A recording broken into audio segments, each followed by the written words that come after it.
ہم دیکھ رہے ہیں میامو۔ چندو اپنے ماں باپ کی اکلوتی اولاد تھا اور وہ حادثاتی طور پر گنجا پیدا ہوا تھا۔ چندو جیسے جیسے بڑا ہوتا گیا لوگ اس کا زیادہ مذاق اڑانے لگے۔ چندو جہاں سے گزرتا لوگ اس کا مذاق اڑاتے اور طرح طرح کی باتیں کرتے۔ ارے وہ دیکھو گنجا ٹکلا جا رہا ہے۔ ارے او گنجے ذرا رک تو صحیح۔ چندو اپنے گنج پن کی وجہ سے بہت پریشان ہو گیا تھا۔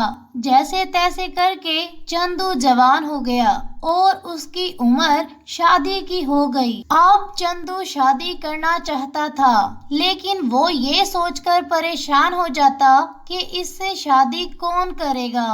ایک دن چندو ایک جنگل سے گزر رہا تھا تو اس نے جنگل میں ایک لڑکی کو دیکھا جو کہ کھانا بنا رہی تھی۔ چندو کو وہ لڑکی بہت پسند آئی۔ چندو اس کے پاس گیا تو دیکھا کہ وہ لڑکی بھی گنجی ہے اور وہ یہ دیکھ کر بہت خوش ہوا۔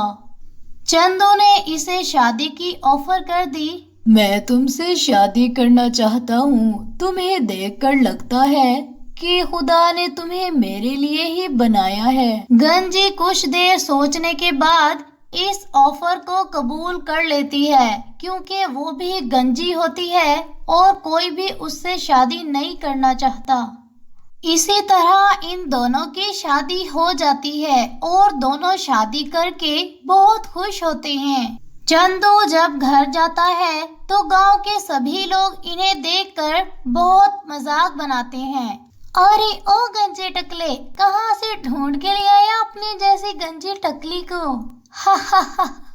گاؤں کے سبھی لوگ ان پر بہت ہنستے ہیں۔ چندو اور اس کی بیوی گھر جاتے ہیں اور اپنی ماں کو بتاتے ہیں کہ ہم دونوں نے شادی کر لی ہے۔ ماں اس گنجی کو اپنی بہو کے روپ میں قبول کر لیتی ہے۔ گاؤں کے سبھی لوگ انہیں اس قدر پریشان کرتے ہیں کہ ان لوگوں کا باہر نکلنا اور وہاں پر رہ کر جینا حرام ہو گیا تھا۔ دونوں ڈر کے مارے گھر سے باہر ہی نہیں نکلتے تھے۔ چندو گاؤں کے لوگوں کی اس حرکت کی وجہ سے بہت پریشان ہو گیا تھا۔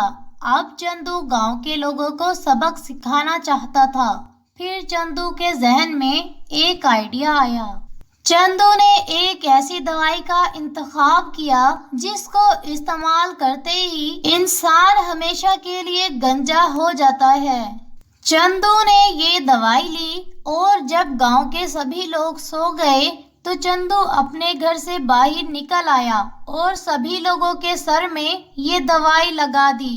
اس دوائی کی وجہ سے گاؤں کے سبھی لوگ صبح گنج پن کا شکار ہو گئے اور جب صبح وہ ایک دوسرے کو دیکھ رہے تھے تو حیرانی سے تک رہے تھے کہ یہ کیا ہو گیا۔ اب گاؤں کے سبھی لوگ چندو اور اس کی بیوی کی طرح گنجے ٹکلے ہو گئے تھے اور دل ہی دل میں چندو اور اس کی بیوی کو لے کر بہت ہی شرمندہ ہو رہے تھے۔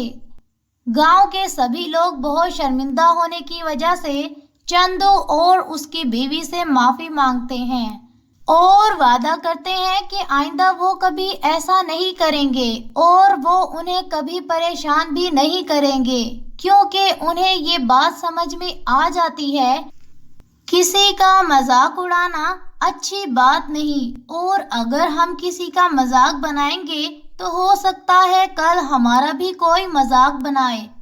اب چندو اس کی بیوی اور گاؤں کے سبھی لوگ آپس میں ہنسی خوشی رہنے لگے، نہ ہی ایک دوسرے کا مذاق بناتے بلکہ ایک دوسرے کے ساتھ اچھا برتاؤ بھی کرتے۔ تو پیارے بچوں، اس کہانی سے ہمیں کیا سبق ملتا ہے کہ ہمیں کسی کا مذاق نہیں اڑانا چاہیے بلکہ ایک دوسرے کے ساتھ اچھا سلوک کرنا چاہیے۔